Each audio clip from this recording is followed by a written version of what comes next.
The sleek alien shuttle descended from the clouds like a polished silver teardrop, its hull gleaming in the morning sun.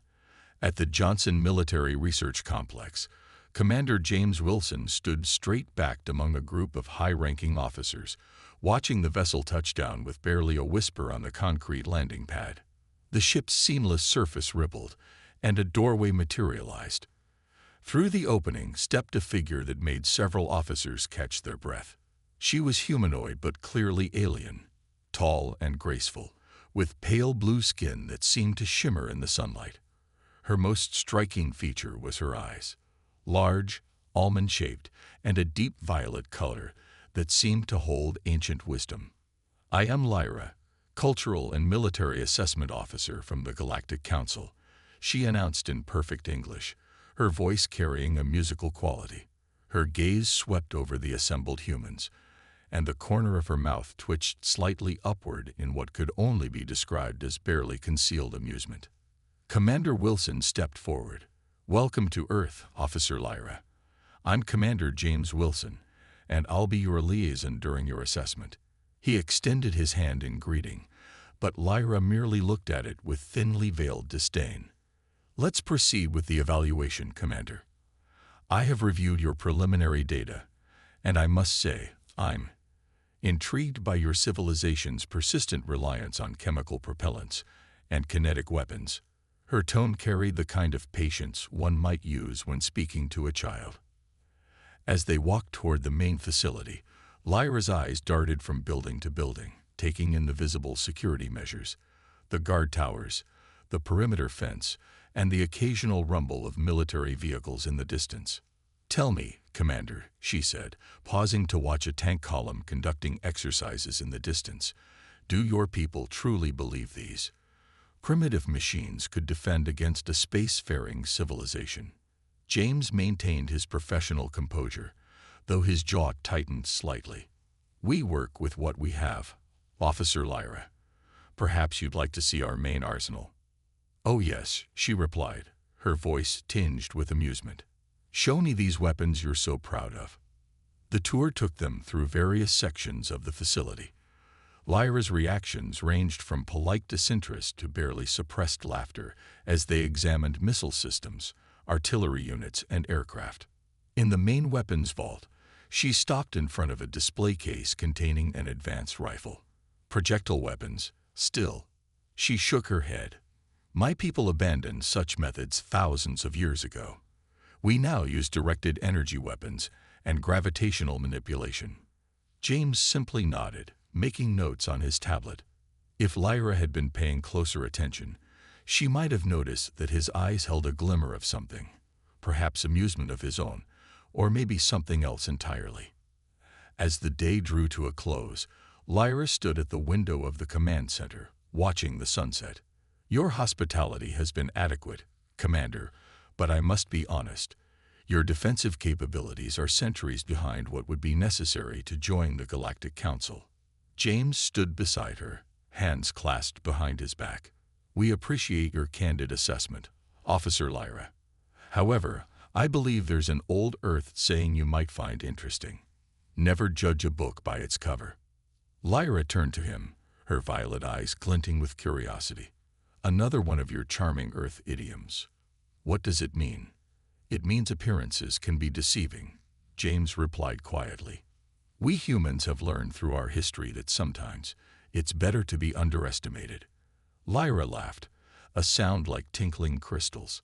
"How quaint. Well, I'll be here for the next few weeks to complete my assessment. Though I must say, I don't expect to see anything that will change my mind about Earth's capabilities." As she turned to leave, James watched her go, his expression unreadable. In his pocket, his phone buzzed with a classified message. "Deep Space Array detects multiple objects approaching solar system. Origin unknown. Alert level raised to yellow." The game was about to begin, and Lyra had no idea she was about to learn why humans had survived countless wars and challenges throughout their history. Sometimes, the most dangerous predator is the one that appears harmless. The morning air felt crisp as Lyra followed Commander James through the testing grounds of the military base. Her tall, slender form moved with natural grace, though she made no effort to hide her boredom. Today was the weapons demonstration, and based on yesterday's tour, she expected little to impress her. This first station showcases our standard infantry weapons, James explained, gesturing toward a firing range where soldiers stood with various rifles and handguns. Lyra's violet eyes narrowed as she watched the soldiers fire their weapons at paper targets. The rapid popping sounds made her wince slightly. Chemical propellants and metal projectiles, she said, not bothering to hide her amusement. My people moved beyond such primitive methods before your ancestors discovered fire. She pulled a small device from her belt. This is what our basic soldiers carry. It disrupts the molecular bonds of any target without sound or recoil. James nodded politely. Fascinating technology. Perhaps one day we'll achieve such advancements. They moved to the next station, where a tank demonstration was underway. The massive vehicle rumbled across the field, its treads tearing into the earth before it fired its main cannon at a distant target. The explosion sent dirt and debris flying into the air. Lyra actually laughed. You burn fossil fuels to move these metal boxes, and they're so slow. One of our scout ships could destroy your entire tank division before you even knew we were there. We work with what we have, James replied simply. Would you care to see our Air Force next? The fighter jet demonstration at least seemed to capture Lyra's attention momentarily. Her eyes followed the sleek aircraft as they performed maneuvers overhead, but her impressed expression faded quickly when James explained their top speeds and weapon systems. In space, these would be like insects against a storm, she said. I'm curious, though. Do your people truly believe these machines could protect you from a determined invasion? James maintained his professional demeanor. We've never faced an extraterrestrial threat before, so it's hard to say. By midday, they reached the missile silo demonstration. A video screen showed footage of intercontinental ballistic missile tests, the massive rockets launching into the atmosphere. This is actually somewhat interesting, Lyra admitted, studying the footage. Though the delivery system is crude, the destructive yield is not insignificant. How many of these weapons does Earth possess? That information is classified, James replied, but enough to make any invader think twice. Lyra's musical laugh rang out again. Commander, my people could neutralize these missiles from orbit before they cleared your atmosphere. Your most powerful weapons wouldn't even reach their targets. As they walked to the next station, Lyra stopped suddenly, looking at a distant mountain range. What's behind those mountains? My scans detected some unusual energy signatures in that direction. James' expression remained neutral. Just another base. Nothing special, mostly storage facilities. Lyra's eyes narrowed slightly, but she didn't press the issue. That evening in the officers' mess hall, Lyra sat across from James, picking at her food. Several other officers joined them, clearly curious about their alien visitor. Tell us about your military, Officer Lyra, one of the captains asked. What makes your forces so superior? Lyra set down her fork. Where shall I begin? Our ships can travel between stars in days rather than the centuries it would take yours. Our weapons harness the fundamental forces of the universe. Our soldiers are protected by energy shields that can withstand your most powerful explosives. She gestured around the room. Your military reminds me of children playing with toys. The officers exchanged glances, but remarkably, none seemed offended. If anything, they appeared amused. Later, as James walked Lyra back to her quarters, she paused. Your people take my criticisms with unusual calm, Commander. James shrugged. Humans have an interesting quality, Lyra. We're very good at listening and learning. Or perhaps you simply recognize the truth when you hear it, she replied. James smiled slightly as he checked his phone, reading another classified alert. Unknown vessels now confirmed on approach vector. Estimated arrival, 72 hours. All commands initiating protocol sleeping giant. Get some rest, Officer Lyra, he said, pocketing his phone. Tomorrow will be educational. The command center hummed with unusual activity when James arrived the next morning. Officers moved with purpose between stations, their voices low but urgent. Large screens displayed star charts with moving red dots approaching Earth's solar system. Lyra stood near the back of the room, watching the humans with mild curiosity. Her posture remained relaxed even as tension filled the air around her. "What's happening, Commander?" she asked as James approached. "Your people seem agitated today."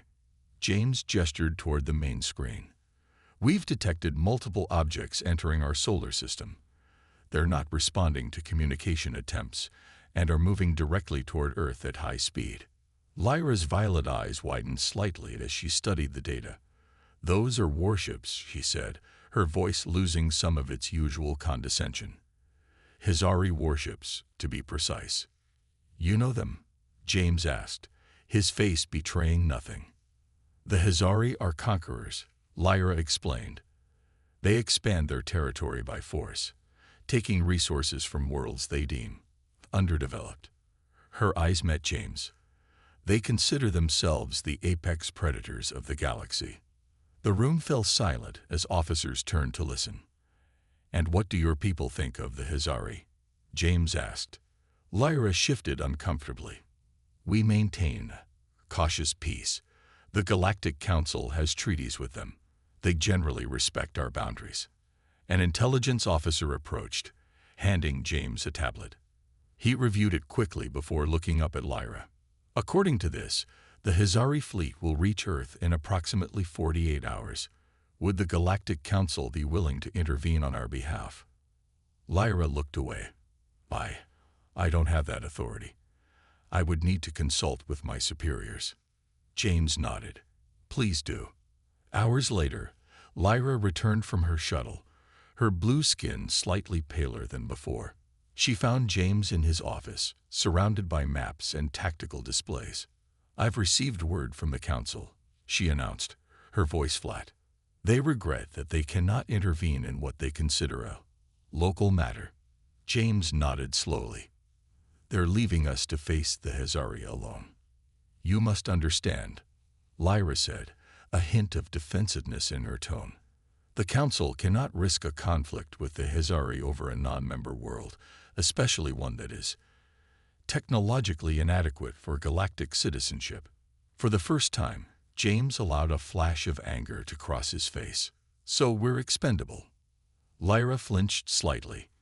"I've been authorized to arrange for the evacuation of key scientific and cultural leaders. We could preserve some of your knowledge and art." James stood up from his desk. "While the rest of humanity is conquered or wiped out, that's your solution." "I'm sorry, Commander," Lyra said quietly. "But realistically, you have no chance against the Hizari. Their smallest ships could reduce your cities to ash within hours." James paced the room, then stopped suddenly. "You're welcome to leave, Officer Lyra. Return to your council and tell them what you saw here, how the primitives faced their end." Lyra studied him, genuine confusion on her face. "You're not afraid?" "Of course we're afraid," James replied. "But humans have a long history of facing seemingly impossible odds. It's what we do." Over the next day, Lyra watched in bewilderment as Earth's militaries mobilized. Rather than panic, she observed a grim determination in the humans around her. She chose to remain on Earth, telling herself it was to document the response for the Council's records. From her window that evening, she watched as civilians were evacuated from coastal cities. Military vehicles filled the highways, moving into defensive positions. Her communicator chimed, displaying a message from the Council. "Re-2R MMEDA Heloi. Area YLBCOM Calm Zone." She ignored it, finding herself drawn to the command center instead. Inside, James stood before a group of international military leaders on a video conference. Their faces showed resolve rather than defeat. "The Hizari fleet will enter Earth orbit in 12 hours, he announced. "All defensive systems are to be activated according to Protocol Sleeping Giant." Lyra stepped forward. "Protocol Sleeping Giant. What is that?" James turned to her, his eyes steely. "Something we hoped we'd never need to use." One of the generals on screen spoke up. "Commander, is the alien still there? Should we be discussing this in front of her?" James looked directly at Lyra. "It doesn't matter now. Besides, I think it's time Officer Lyra learned what humans are truly capable of when our backs are against the wall." A chill ran down Lyra's spine as she realized there was something in these supposedly primitive humans she had completely misjudged. The underground bunker hummed with energy as Lyra followed James through a series of security checkpoints. Each door they passed required higher clearance, with guards becoming increasingly armed and alert. This facility was nothing like the bases she had toured previously. "Where are we?" she asked, her usual confidence wavering slightly. "Welcome to Olympus Base," James replied, leading her into a massive control room filled with advanced technology that looked nothing like the primitive systems she'd mockingly assessed days earlier. "This is one of Earth's actual military command centers." Lyra stopped in her tracks, violet eyes widening as she took in the holographic displays, quantum computers, and operators working with technology she recognized as far more advanced than what she'd been shown before. "I don't understand," she said, her voice barely above a whisper. James gestured to a chair. "Please sit. It's time for some honesty between us." As Lyra sat, James activated the secure terminal. The screen displayed images of various weapons and defense systems that made her breath catch. "For over 70 years, Earth's nations have maintained what we call a technological reservation policy," James explained. "When we detected the first alien transmissions decades ago, we realized we weren't alone in the universe. We also realized we might not be welcome." "You've been hiding your true capabilities," Lyra said, realization dawning on her face. James nodded. "The facilities you toured were real, but outdated. We maintained them partly as decoys, partly as backups. Our actual defensive capabilities are considerably different." On the main screen, satellite imagery showed massive hangar doors opening in remote mountain ranges, desert floors splitting to reveal hidden launch facilities, and ocean platforms rising from beneath the waves. "Why show me this now?" Lyra asked. "Because in 6 hours, the Hizari will see it all anyway," James replied grimly. "And because I want you to understand what's about to happen." A general approached them, nodding respectfully to Lyra before addressing James. "Commander, SATCOM reports the lunar defense grid is fully operational. The orbital platforms are armed and tracking the incoming fleet." "Lunar defense grid?" Lyra echoed, stunned. "You have installations on your moon." "Built in secret over the past 4 decades, James confirmed, "along with our asteroid belt mining operations and the Jupiter observation posts." Lyra's composure finally broke. "But this is impossible. Your people were launching primitive chemical rockets when I arrived. You showed me fossil fuel vehicles and gunpowder weapons." "What we showed you," James corrected gently, "is what we wanted potential enemies to see. Earth learned long ago that appearing weak while being strong is a powerful strategic advantage." The general handed James a tablet displaying new information. "The Hizari fleet has entered lunar orbit. 23 warships confirmed." James turned back to Lyra. "Your assessment report to the Galactic Council, the one describing Earth as defenseless and primitive, has it been transmitted yet?" She looked away, guilt crossing her features. "Yes, 3 days ago." "Good," James said, surprising her.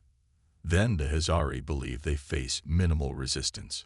Screens around the command center lit up with activity as operators called out status reports. Hidden facilities worldwide activated advanced weapons systems that had been concealed from public knowledge for generations. Antimatter containment systems online. Gravitational disruption arrays charge. Kinetic orbital platforms tracking targets. Lyra stood up, moving closer to the main display showing the approaching Hizari fleet. "These technologies, some of them rival or exceed what my people possess. How did you develop them without being detected?" James smiled slightly. "Human ingenuity, paranoia, and determination. We've been preparing for this day since we split the atom and realized what power truly meant. An alarm sounded, and red lights flashed across the command center. The Hizari fleet has launched fighter craft, an operator announced. They're beginning atmospheric entry. James turned to Lyra, his expression solemn. Officer Lyra, you have a choice to make. You can return to your shuttle and leave before this begins, or you can stay and witness what happens when someone threatens our world. Lyra straightened her shoulders, a new respect visible in her eyes. I'll stay. The Council should know the truth about humanity. James nodded, then turned to the command center staff. Initiate sleeping giant protocol. Phase 1. Let's show our visitors that Earth is not as defenseless as they've been led to believe. Throughout the planet, hidden weapon systems emerged from their concealment, powering up as humanity prepared to unleash its true military might against the unsuspecting alien fleet. The command center erupted with activity as the first wave of Hizari fighters entered Earth's atmosphere. The massive display showed them as red dots streaming toward major cities across the globe. Their formation suggested confidence, the arrogant approach of predators who expected no significant resistance. They're targeting population centers first, James observed, his voice calm despite the tension filling the room. Typical conquest strategy. Break civilian morale before engaging military targets. Lyra watched the screens, her blue skin paler than usual. The Hizari are efficient. They'll strike hard and fast to minimize your chance to organize a defense. James merely nodded, then pressed a button on his command console. All sectors. Execute Phase 1. What happened next made Lyra's jaw drop. Across the planet, camouflaged installations revealed themselves. Mountainsides slid open, desert sands parted, and ocean platforms rose from the depths. From these hidden bases emerged weapons unlike anything shown during her assessment tour. Atmospheric defense grid activated, announced a technician. Targeting systems locked on all incoming craft. Silent beams of blue energy shot upward from hundreds of locations, intersecting with the incoming fighters. Where the beams touched Hizari ships, the alien vessels simply disintegrated, turning to dust that scattered in the high atmosphere. Particle disruption technology, James explained as Lyra stared in disbelief. We reversed engineered it from a crashed scout ship in the 1950s. Nearly half the Hizari fighters vanished before they could fire a single shot. The remaining attackers broke formation, clearly surprised by the unexpected resistance. They're regrouping, Lyra observed, professional interest overriding her shock. The Hizari don't retreat easily. They'll adapt their approach. As if confirming her assessment, the main Hizari warships moved into lower orbit, massive weapons charging on their undersides. Orbital bombardment preparations detected, called out a sensor operator. Energy signatures indicate Planet Cracker-class weapons powering up. James pressed another button. Execute Phase 2. The main screen shifted to show the dark side of the moon. For a moment, nothing happened. Then the lunar surface lit up as hidden installations activated, sending pulses of gravitational energy toward the Hizari fleet. The effect was immediate and devastating. 3 Hizari warships were caught in the invisible waves, their hulls crumpling like paper as artificial gravity wells crushed them from multiple directions. Gravitational warfare, Lyra whispered. Even the Council considers such weapons too dangerous to deploy. James's expression remained grim. We do what we must to survive. The remaining Hizari ships attempted to retreat to a higher orbit, but now they faced a new threat. Dozens of sleek spacecraft rose from Earth's surface, vessels nothing like the primitive shuttles Lyra had previously observed. These ships moved with impossible speed, their hulls gleaming with a material that seemed to absorb both light and sensor scans. 7th Fleet engaging, announced a naval commander on one of the side screens. Deploying kinetic penetrators. The Earth vessels fired no energy weapons. Instead, they released thousands of small dark objects that accelerated toward the Hizari ships. When these objects struck their targets, they passed through shields as if they weren't there. punching clean holes through alien hulls. Phase-shifted tungsten rods, James explained. They briefly exist out of normal space-time until impact. No shield can stop them. 4 more HFY warships went dark, drifting lifelessly in orbit. On another screen, Lyra saw HFY troops that had managed to land being engaged by human soldiers wearing powered armor suits that moved with fluid grace. The alien invaders fired energy weapons that the human armor simply absorbed before returning fire, with weapons that caused the aliens to collapse instantly. Neural disruptors, said James, non-lethal when possible. We prefer to take prisoners. The HFY fleet commander's face appeared on the main screen, his reptilian features contorted with rage. This is Commander Vex of the HFY Dominion. You have concealed your true technological level from the galaxy, a violation of interstellar law. James stepped forward. We violated no laws. We simply chose not to reveal our full capabilities to those who might mean us harm, as you clearly did.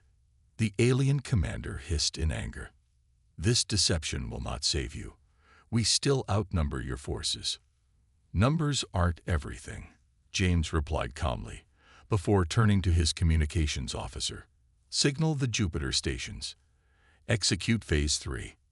Lyra felt a chill run down her spine as she realized the battle had only just begun, and humanity was far more dangerous than she or anyone in the Galactic Council had ever imagined. From Jupiter's orbit, they came, hundreds of sleek, black vessels emerging from the shadow of the gas giant. They moved in perfect formation, accelerating toward Earth with a speed that defied conventional physics. The command center's main screen tracked their approach, a blue wave converging on the remaining HFY warships. The Jupiter Defense Fleet, James explained as Lyra stared open-mouthed at the display. Our most advanced ships, kept hidden in the radiation belts where most scanning systems can't penetrate. That's impossible, Lyra whispered. The energy requirements alone would. Cold fusion, perfected 30 years ago, James interrupted. Combined with zero-point energy extraction, we keep our best technologies far from prying eyes. The HFY commander's face reappeared on the communication screen, his reptilian features now showing unmistakable fear. What manner of deception is this? Your world was assessed as pre-interstellar. Perhaps you should have done your own reconnaissance, James replied calmly, instead of relying on second-hand intelligence. The Jupiter fleet engaged the HFY warships with devastating precision. They fired no visible weapons. Instead, targeted HFY ships simply stopped functioning, their systems shutting down completely before Earth vessels moved in to capture them intact. System-wide electromagnetic field manipulation, James noted, seeing Lyra's questioning look. We can selectively disable electronics within a defined space. Very useful for taking prizes. Lyra's professional composure had completely vanished. She moved from screen to screen, watching in awe as human forces systematically dismantled what had been considered one of the most fearsome fleets in the galaxy. In North America, a HFY landing force that had managed to reach the ground found itself surrounded by strange, shimmering domes of energy that rose from the Earth. Inside these containment fields, alien weapons failed while human soldiers moved in with practiced efficiency. In Asia, massive land vehicles unlike anything Lyra had seen during her tour emerged from underground bunkers. These weren't the primitive tanks she had laughed at days earlier, but massive articulated machines that moved with surprising grace, deploying weapons that bent gravity itself to trap HFY troops. In orbit, the remaining HFY warships attempted to regroup for a final, desperate assault. Their commander ordered all remaining power diverted to weapons, preparing to destroy as much of Earth as possible before they were defeated. They're charging their main planet cracker beams, a sensor operator announced, targeting major population centers worldwide. James nodded grimly. They leave us no choice. Activate the orbital umbrella. Around the planet, thousands of satellites that had appeared dormant and primitive suddenly changed configuration, extending hidden components. They linked together, creating a glowing network that encircled the Earth like a web of light. The HFY fired their most powerful weapons, beams of devastating energy that could crack a planet's crust. But when these beams struck the satellite network, something extraordinary happened. The energy didn't just stop, it was absorbed, channeled, and redirected. The command center erupted in cheers as the HFY's own weapon energy was turned back against them, their remaining ships torn apart by their own firepower. Energy redirection fields, James explained to the stunned Lyra. Why build our own planet-destroying weapons when we can use our enemies against them? Within minutes, it was over. The mighty HFY invasion fleet lay in ruins, its surviving members taken prisoner or retreating in damaged vessels. The command center fell silent as the main screen showed the aftermath. Earth ships moving methodically through the debris field, securing technology, and rescuing survivors. Lyra finally found her voice. All this time, during my entire assessment, you showed me outdated technology. You let me believe your civilization was centuries behind mine. James looked at her, his expression softening slightly. Would your people have done any differently? In a galaxy full of potential threats, appearing harmless has significant advantages. But the level of coordination, Lyra continued, still processing what she had witnessed. Every nation on your planet working together. That alone should have been impossible based on our intelligence. Humans have our differences, James acknowledged. But we've learned that when faced with extinction, petty disagreements fade quickly. External threats have a way of unifying us. A communications officer approached. Commander, we're receiving surrender signals from all remaining HFY forces, and there's another transmission coming in from the Galactic Council. James turned to Lyra, raising an eyebrow. It seems your superiors have been watching. Perhaps they'd like to reassess Earth's application for membership. Lyra met his gaze, a new respect in her violet eyes. I believe that would be wise. Very wise indeed. 2 weeks after the battle, the gleaming halls of the Galactic Council headquarters buzzed with unusual activity. Delegates from 100 worlds gathered in the Grand Chamber, their conversations a mix of excitement and concern. At the center of their attention stood a delegation that no one had expected to see for centuries, humans from Earth. Commander James Wilson stood tall in his formal military uniform, flanked by Earth's hastily appointed diplomatic team. Opposite them, the Council's high ministers sat in a semicircle, their expressions ranging from curiosity to veiled apprehension. Among them, Lyra sat as Earth's official advocate, her usual haughty demeanor replaced by respectful attentiveness. The Council recognizes Earth and welcomes its representatives, announced the head minister, a tall being with crystalline features. Recent events have necessitated this unprecedented gathering. James stepped forward, his voice clear and confident. On behalf of Earth, we thank the Council for this opportunity. We come in peace, seeking understanding and cooperation. The head minister's crystalline face glimmered. You come after demonstrating military capabilities that concern many members of this council. Capabilities you deliberately concealed. A murmur rippled through the assembled delegates. We concealed nothing that we were obligated to reveal, James replied calmly. Earth has never signed any galactic treaties requiring technology disclosure. We simply practiced appropriate caution as a developing world in an unknown and potentially hostile galaxy. Lyra stood and addressed the council. Ministers, as the assessment officer who visited Earth, I must take responsibility for my failure to recognize humanity's true capabilities. She paused, looking directly at James. But I must also testify that at no point did the humans lie. They simply showed me what I expected to see, and my own prejudice did the rest. The head minister leaned forward. Commander Wilson, your species defeated one of the most formidable military forces in the galaxy with apparent ease. The HFY have conquered 12 worlds in the past century alone. How did Earth develop such advanced defense systems in isolation? James smiled slightly. Necessity and paranoia, Minister. Throughout our history, human nations competed against each other, driving rapid technological development.